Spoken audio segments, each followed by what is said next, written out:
Oke, selamat datang kembali saudara-saudara sekalian. Saya sangat senang sekali hari ini bisa eh, membuat sebuah video lagi, yakni uji ANOVA One Way. Ini adalah salah satu uji statistik untuk data yang bersifat kategorial, ya. Jadi ini sering sekali dipakai oleh mahasiswa atau peneliti dalam menguji perbedaan rata-rata dari dua atau lebih kelompok data, ya. Sesuai dengan yang tadi saya sampaikan, ini dipakai untuk menguji perbedaan rata-rata data lebih dari dua kelompok, ya. Nah, syarat untuk melakukan uji ANOVA One Way, ya, data yang pertama harus berasal dari kelompok yang bebas, ya, tidak independen. Jadi misalnya kita punya 3 kelompok data, maka data itu sebetulnya tidak bergantung satu dengan yang lain, tidak independen, ya. Tapi data tersebut haruslah data yang bersifat independen. Kemudian syarat yang kedua adalah data harus memenuhi distribusi normal atau data terdistribusi secara normal, ya, menurut grafik distribusi normal. Kemudian yang ketiga, data bersifat homogen atau variansnya sama. Jadi kalau memenuhi semua data ini, maka kita bisa lakukan uji ANOVA One Way. Jika tidak, maka itu tidak bisa. Contoh saja, misalnya data tersebut bukan independen, ya sudah pasti tidak bisa karena syaratnya bukan itu. Kemudian yang kedua, data tidak terdistribusi normal. Nah, kalau data tidak terdistribusi secara normal, maka kita harus melakukan proses normalisasi atau transformasi data. Nanti akan saya sajikan dalam video yang lain, ya. Bagaimana caranya untuk melakukan transformasi atau normalisasi data. Ada banyak cara tergantung dari model grafiknya. Ya, nanti itu di video tersendiri. Kemudian yang berikutnya, data harus bersifat homogen. Nah, untuk menguji homogenitas itu sekalian bisa dilakukan ketika kita melakukan uji one way. Ya. Dan sekali lagi, tujuan uji ANOVA, Analysis of Variance One Way, adalah menguji apakah terdapat perbedaan rata-rata antar data, antar kelompok data. Ya. Nah, di saudara-saudara sekalian, di sini saya sudah siapkan datanya. Ya. Ini saya sudah siapkan datanya di sini. Saya di Excel, ini saya contohkan saja. Ini misalnya jumlah produksi padi dalam ton. Ya. Kemudian ini varietas 1 sampai dengan varietas 3. Ini data diambil dalam periode tertentu. Jadi saudara-saudara, ini varietas pertama, kemudian varietas kedua, dan varietas ketiga. Kemudian ini jumlah produksinya dalam ton. Ya. Kita akan melihat apakah terdapat perbedaan rata-rata yang signifikan. Ya. Perbedaan rata-rata yang signifikan antara produksi varietas 1, produksi varietas 2, dan produksi varietas 3. Itu yang pertama. Apakah terdapat perbedaan yang signifikan antara produksi varietas 1, varietas 2, dan varietas 3. Kemudian yang kedua adalah kita ingin menguji apakah varietas 1 itu berbeda signifikan dengan varietas 2 dan varietas 3. Demikian pula varietas 2, apakah dia berbeda secara signifikan dengan varietas 1 dan varietas 3. Demikian pula varietas 3, apakah dia berbeda signifikan terhadap varietas 1 dan varietas 2. Jadi kita melakukan multiple comparison atau perbandingan satu-satu, ya, perbandingan satu terhadap banyak. Kita akan menguji itu. Nah, untuk melakukan itu, saudara-saudara, kita silakan buka SPSS kita. Kemudian di SPSS ini ada data view dan ada variable view. Nah, kita isi dulu variabelnya. Silakan klik tab variable view. Kemudian di sini kita isi dengan X. Kemudian tipenya numerik, ini desimalnya biarkan. Kita masuk ke label. Kita namakan saja ini adalah varietas padi. Varietas padi, ya. Kemudian yang kedua adalah Y. Ini numerik. kemudian ini kita dalam kurung X dulu. Oke. Kemudian yang ini adalah jumlah produksi. Jumlah produksi ton dalam kurung adalah Y. Nah, kita isi saja di sini varietas padinya, kita values-nya kita klik. Silahkan klik di values, kemudian di 1 itu mewakili padi yang pertama, kita add. Kemudian 2 itu mewakili padi jenis kedua. Kemudian 3 itu mewakili padi jenis ketiga. Jadi padi 1, padi 2, dan padi 3. Silakan klik OK. Kemudian sekarang silakan saudara-saudara klik data view. Di sini sudah terdapat X dan juga terdapat Y. Kalau kita klik kembali ke variable view, maka X adalah varietas padi, itu padi 1, padi 2, padi 3. Kemudian Y adalah jumlah produksi dalam ton. Ya. Silakan kita kembali ke Excel, kemudian copy saja bagian ini. Ya, kita copy, ini semua kita copy. Ya, silakan di copy. Kemudian dibawa ke sini, satu kali klik di sini, lalu paste atau paste, Ctrl V. Di sini kita terlihat memiliki 35 buah data, ya. 35 buah data. Nah, kalau kita ingin menguji ANOVA one way, maka seperti kita lihat di slide, ya, bahwa pertama-tama data terdistribusi secara normal, ya. Jadi data tersebut yang saya copy sekarang ini memang mereka dari kelompok yang bebas padi 1 sampai padi 3 dan jumlah produksi tidak bergantung satu dengan yang lain.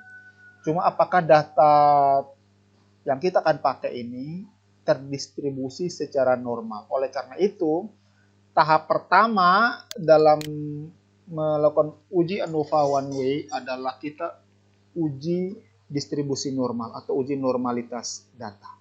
Nah, untuk melakukan uji normalitas data, saudara-saudara silakan klik Analyze, kemudian klik Descriptive Statistic, lalu pilih Explore, ya, Explore.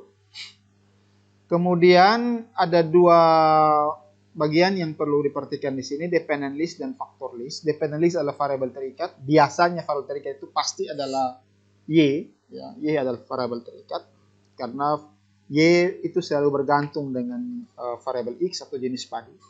Jadi kita masukkan jumlah produksi ke dependent list, kemudian varietas kita pilih ke factor list.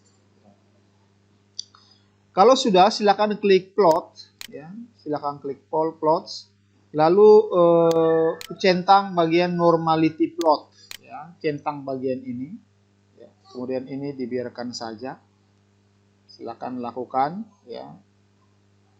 Silakan klik continue. Ya. Kalau sudah, ini tidak usah diapa-apain, biarkan saja. Ini dibiarkan saja. Jadi di sini kita hanya klik plot saja, statistik juga tidak usah dirubah-rubah. Saudara-saudara cukup klik bagian plot, kemudian centang normality, ya. Lalu klik continue. Hanya bagian ini saja yang dicentang. Ya. Tidak usah merubah bagian apapun di sini, di plot. Klik continue. Kalau display biarkan saja di both, tidak usah klik yang lain. Nah, kalau Bapak Ibu sudah, saudara-saudara sekalian sudah, maka silakan klik OK. Ya, klik OK, lalu kita akan menunggu, masih diproses. Kita akan mengetahui apakah data terdistribusi secara normal, secara rata-rata terdistribusi secara normal. Ya. Kita abaikan saja ini, kita pergi ke bawah, test of normality, ya. Syarat dia terdistribusi secara normal. Sekali lagi, syarat dia terdistribusi secara normal adalah nilai signifikansi levelnya harus lebih besar dari confidence level kita.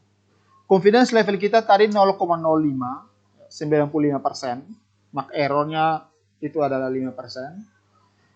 Karena confidence level kita adalah 0,05, maka signifikan levelnya haruslah lebih besar dari 0,05.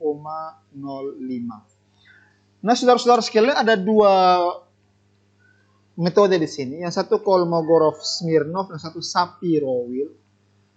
Untuk bagian mana yang dibaca di sini adalah tergantung jumlah data.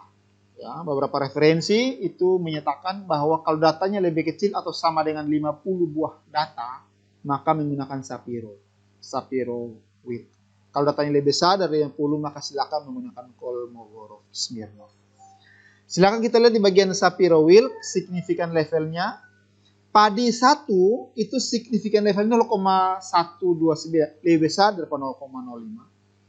Kemudian padi 2 0,205 itu juga lebih besar daripada 0,05. Dan padi 3 juga begitu. Dengan demikian, maka kita bisa simpulkan bahwa data kita itu terdistribusi secara normal atau memenuhi grafik distribusi normal. Sehingga kita bisa lanjutkan, ya, kita bisa lanjutkan ke uji selanjutnya lagi, yakni tes homogenitas. Ya, data kita sudah memenuhi ini, terdistribusi secara normal. Saya juga sudah copy dan saya sudah letakkan di sini. Ya, saudara-saudara sekalian, kita lihat di Shapiro. Bagian significance levelnya ini lebih tinggi dari 0,05 dan syarat dia terdistribusi secara normal adalah significance levelnya lebih tinggi. Sekali lagi saya tekankan, harus lebih tinggi daripada 0,05. Maka dia terdistribusi secara normal. Nah, kita sekarang kembali ke SPSS kita untuk kita melakukan uji ANOVA one way. Tapi sekaligus kita lakukan tes homogenitas atau kita lakukan tes homogenitas sekaligus uji ANOVA one way. Silakan klik analyze, lalu pilih compare means, lalu pilih ANOVA atau one way ANOVA. Ya. Nah, seperti tadi silakan masukkan dependennya, kemudian silakan masukkan faktornya, lalu pilih post hoc. Silakan klik Turkey, bisa juga pakai LSD. Untuk di sini saya pakai Turkey. Kemudian continue. Ini untuk uji varian, ya, uji varian. Silakan klik continue. Klik Turkey ya, klik Turkey, dicentang Turkey.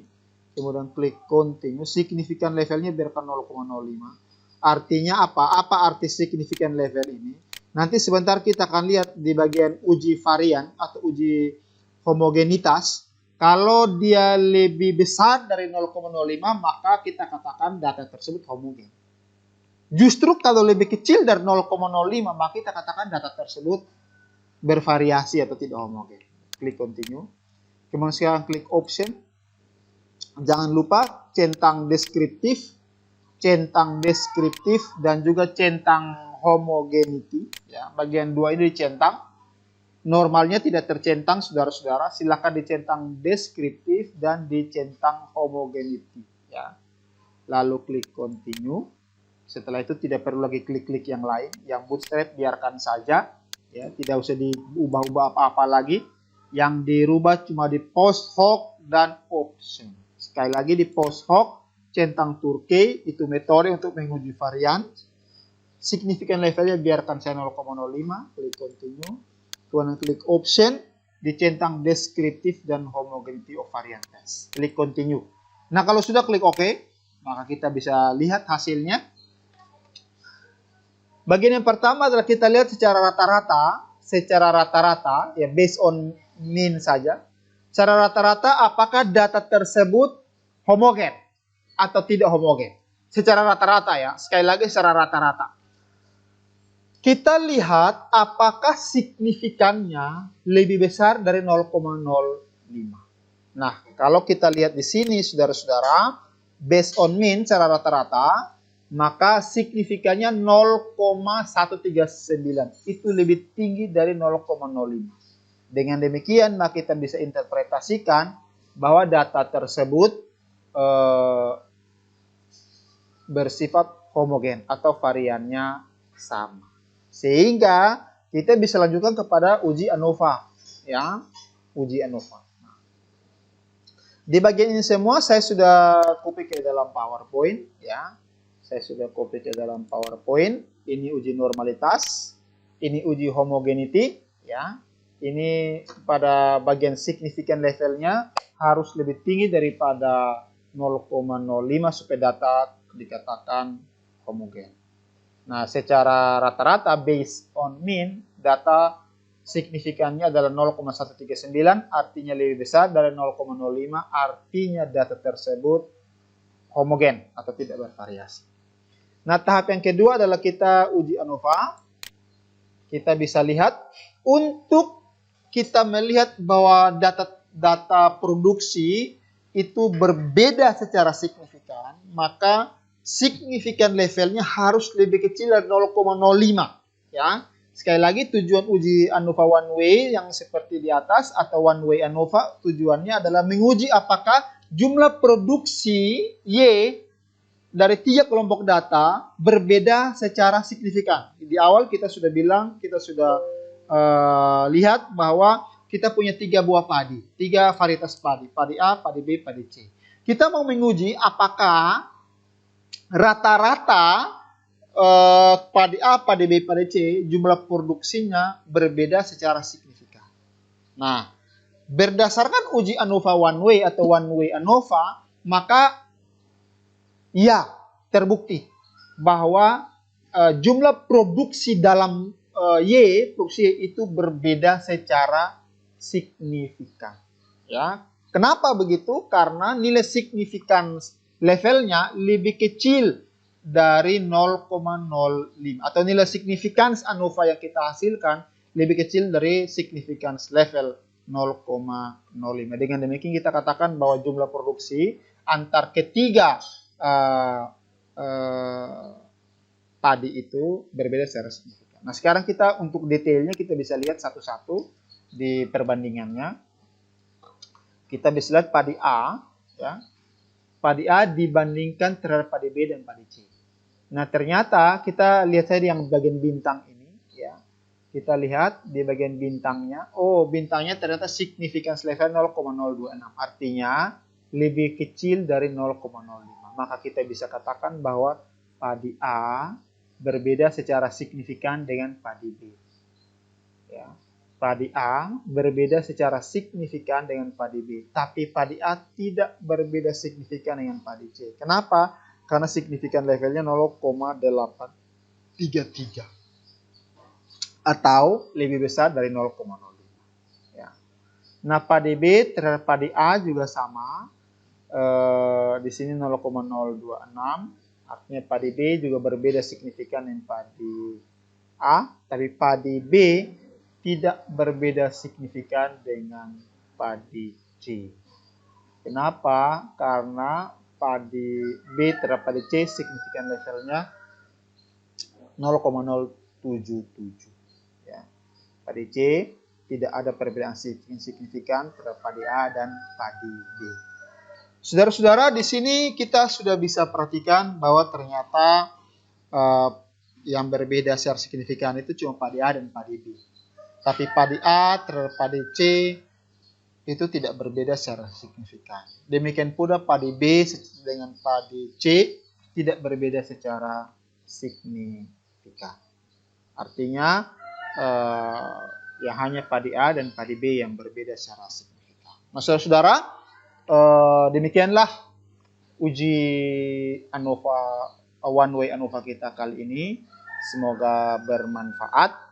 Dan apabila ada saran dan kritik, silakan disampaikan. Kalau ada pertanyaan, saya dengan senang hati untuk berdiskusi dengan saudara-saudara sekalian. Ya.